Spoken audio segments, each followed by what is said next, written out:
तो दोस्तों जैसा कि आपको पता है 11th एडमिशन के लिए नई प्रक्रिया इस साल से लागू की जा रही है और इसके बारे में मैंने आपको बताया भी था कि 11th एडमिशन 2024 के लिए बिहार के शिक्षा विभाग की तरफ से नए निर्देश दिए गए हैं और मैंने आपको ये भी कहा था कि बिहार बोर्ड इसके लिए बहुत डिटेल्स में गाइडलाइन जारी करेगा और बिहार बोर्ड ने फाइनली गाइडलाइन जारी कर दिया है और ये 2024-26 सेशन के लिए इंटर एडमिशन यानी कि 11th एडमिशन के लिए पूरा डिटेल्स गाइडलाइन आ चुका है। इसमें हर एक चीज़ क्लियर हो गई है कि इस बार आखिर एडमिशन कैसे होगा, क्या करना पड़ेगा, कब से कब तक होगा, ये मेरिट लिस्ट जो आने का पहले नियम होता था, मेरिट लिस्ट आएगा कि नहीं आएगा, हमको पसंद का कॉलेज मिलेगा कि नहीं मिलेगा, स्ट्रीम मिलेगा कि नहीं मिलेगा, कि अपने से जो स्कूल वाले हैं +2 स्कूल वाले हैं वो अपने से हमारा एडमिशन किसी भी फैकल्टी में कर देंगे, आर्ट्स में साइंस में अपने मन से कर देंगे। सारी चीज़ों की जानकारी बिल्कुल आपको इस वीडियो में क्लियर मिलने वाली है क्योंकि सब कुछ स्पष्ट हो चुका है। देखिए आपको एक एक बात बहुत गौर से समझनी है क्योंकि आप इस वीडियो में बताई गई एक भी बात को मिस कीजिएगा तो फिर आगे आपको दिक्कत हो सकती है। देखिए पहली बात तो यहाँ पर ये बताई गई कि शिक्षा विभाग की तरफ से तो निर्देश मिला था ना कि हाँ भाई जिस बच्चे ने जहाँ से माध्यमिक यानी मैट्रिक पास किया वहीं पर उसका एडमिशन उसी स्कूल में 11th में करवाया जाएगा, ये पहला निर्देश आया था। और दूसरा निर्देश ये शिक्षा विभाग का था, बिहार बोर्ड को दिया गया कि भाई अगर कोई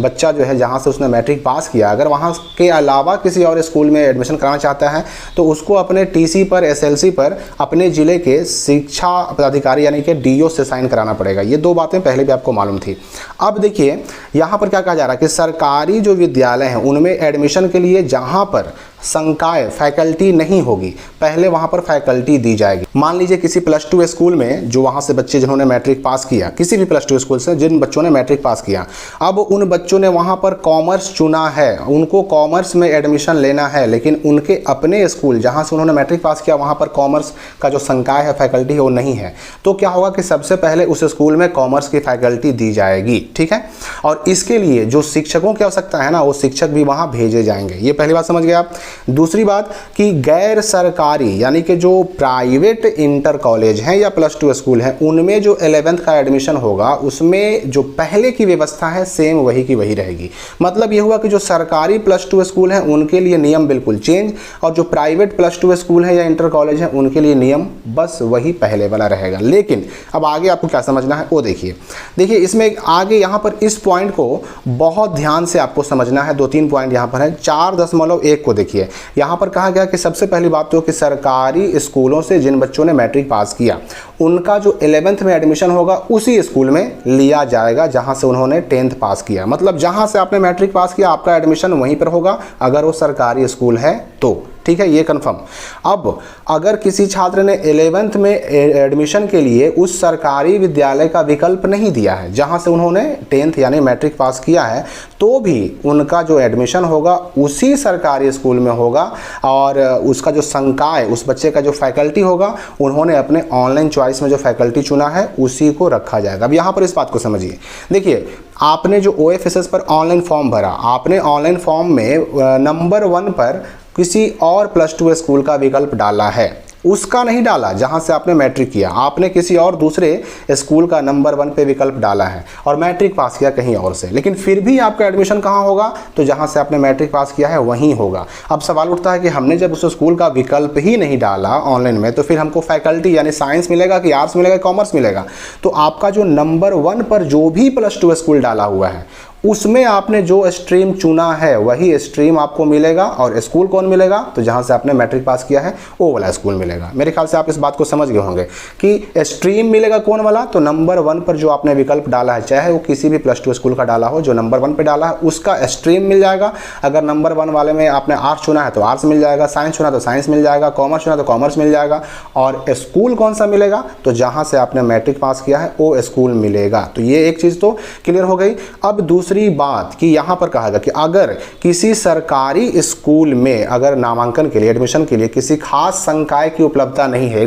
मान लीजिए कि आपका जो जहाँ से आपने मैट्रिक पास किया अगर उसमें आपने साइंस अपना पहला विकल्प आपका साइंस का है, आपने उस स्कूल को नहीं चुना लेकिन आपने जिस स्कूल को नंबर 1 पे चुना है उसमें आपने स्ट्रीम दिया है साइंस और जहाँ से आपने मैट्रिक पास किया वहाँ पर साइंस की पढ़ाई होती ही नहीं है तो वहाँ पर संकाय पहले साइंस दिया जाएगा और उस संकाय की उपलब्धता के बाद उसके टीचर भी वहां भेजे जाएंगे और एडमिशन फिर भी आपका होगा तो वहीं होगा, मतलब अपने ही स्कूल में जहां से आपने मैट्रिक पास किया वहीं होगा। अब यहाँ पर 4.4 को देखिए कि सरकारी हो या फिर गैर सरकारी प्राइवेट +2 स्कूल हो या फिर इंटर कॉलेज हो, वहाँ पर नामांकन के बाद जो स्लाइड अप की प्रक्रिया पहले होती थी, यानी कि ऑप्शन को चेंज करने, स्कूल को चेंज करने, स्ट्रीम को चेंज करने की प्रक्रिया, अब ये स्लाइड अप की व्यवस्था पूरी तरह से समाप्त कर दी गई है। अगर आपको मान लेते हैं कि पसंद का कॉलेज नहीं मिलता है और आप चाहते हैं कि किसी और +2 स्कूल में एडमिशन कराएं, तो स्पॉट एडमिशन के दौरान आपको एडमिशन कराना होगा। और इसके लिए स्पॉट एडमिशन में अगर आप अपने स्कूल से, जहां मैट्रिक जहां से पास किया, अगर उसके अलावा किसी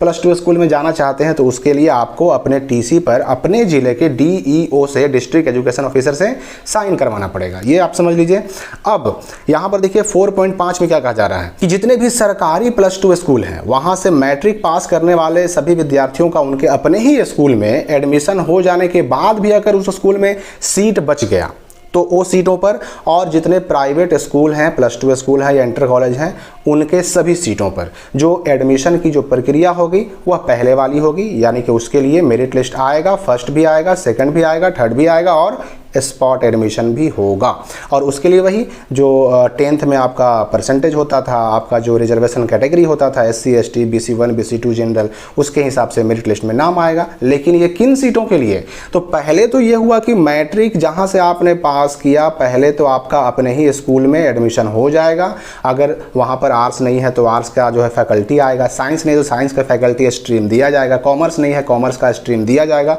एडमिशन तो आपका वहीं हो जाएगा जहाँ से आपने मैट्रिक पास किया। लेकिन आप मान लेते हैं कि जहां से आपने मैट्रिक पास किया और आपके अपने स्कूल के सभी बच्चों का अपने ही स्कूल +2 में, यानी 11th में एडमिशन हो जाने के बाद भी आपके स्कूल में अगर सीट खाली रह गया, तो जितना सीट खाली रहा उन सीटों पर, और जो प्राइवेट कॉलेज हैं उनके लिए सभी सीटों पर जो पहले वाली व्यवस्था थी एडमिशन की, वही व्यवस्था रहेगी। अब यहाँ पर एक चीज़ स्पष्ट याद रख लीजिए कि अगर आपने जहाँ से मैट्रिक पास किया और वहीं पर इंटर में या 11th में एडमिशन नहीं कराना चाहते हैं, तो उसके लिए एकमात्र विकल्प है स्पॉट एडमिशन, जिसका डेट आएगा। और स्पॉट एडमिशन के लिए जब आप ऑनलाइन करेंगे और जब स्पॉट एडमिशन में आपने जहाँ से मैट्रिक पास किया उसके अलावा किसी और +2 स्कूल में एडमिशन कराना चाहेंगे, तो आपको जो TC मिलेगी, SLC भी जिसको कहते हैं, स्कूल लिविंग सर्टिफिकेट, उस पर आपको अपने ज़िले के DEO से साइन कराना पड़ेगा। और वरना अगर आप अपना स्कूल चेंज नहीं करना चाहते, जहाँ से आपने मैट्रिक किया वहीं पर आप इंटर में एडमिशन कराने में, 11th में एडमिशन कराने में कोई दिक्कत नहीं है अगर आपको, तो फिर ये TC पर साइन कराने की कोई ज़रूरत नहीं है, स्पॉट एडमिशन का इंतजार करने की कोई ज़रूरत नहीं है, बस ऑटोमेटिक आपका एडमिशन वहीं हो जाएगा। हाँ, इसके लिए अलग से दिशा निर्देश आएंगे और आपको क्या करना होगा, वहाँ पर डॉक्यूमेंट जमा करने होंगे अपने स्कूल में या नहीं करने होंगे, या ऑटोमेटिक सब हो जाएगा, ये चीज़ें अभी क्लियर होना बाकी है। लेकिन इतना स्पष्ट है कि जहाँ से आपने मैट्रिक पास किया वहीं पर आपका 11th में एडमिशन होने जा रहा है। और जैसे कि पहले मैंने क्लियर कर दिया कि अगर आपने अपने ऑनलाइन एप्लीकेशन में उस अपने मैट्रिक वाले स्कूल का विकल्प नहीं डाला, तो आपने नंबर 1 पर जो स्कूल का विकल्प डाला है उसमें जो आपने स्ट्रीम चुना है वही स्ट्रीम आपको मिलेगा, स्ट्रीम वही मिलेगा, लेकिन स्कूल कौन मिलेगा? तो वही वाला स्कूल मिलेगा जहां से आपने मैट्रिक पास किया है। तो लगभग सारी बातें क्लियर हो गई हैं इस नोटिफिकेशन में। और अंत में मैं आपको बता दूं कि जो बच्चे छूट गए हैं, जो बच्चे या तो ऑनलाइन अभी तक नहीं किए हैं इंटर एडमिशन के लिए, देखिए ऑनलाइन करना ही पड़ेगा, ऐसा नहीं कि आपका अपने स्कूल में होने वाला तो एडमिशन होने वाला है तो आप ऑनलाइन नहीं करेंगे, ऑनलाइन तो करना ही पड़ेगा। तो जिन बच्चों का ऑनलाइन छूट गया है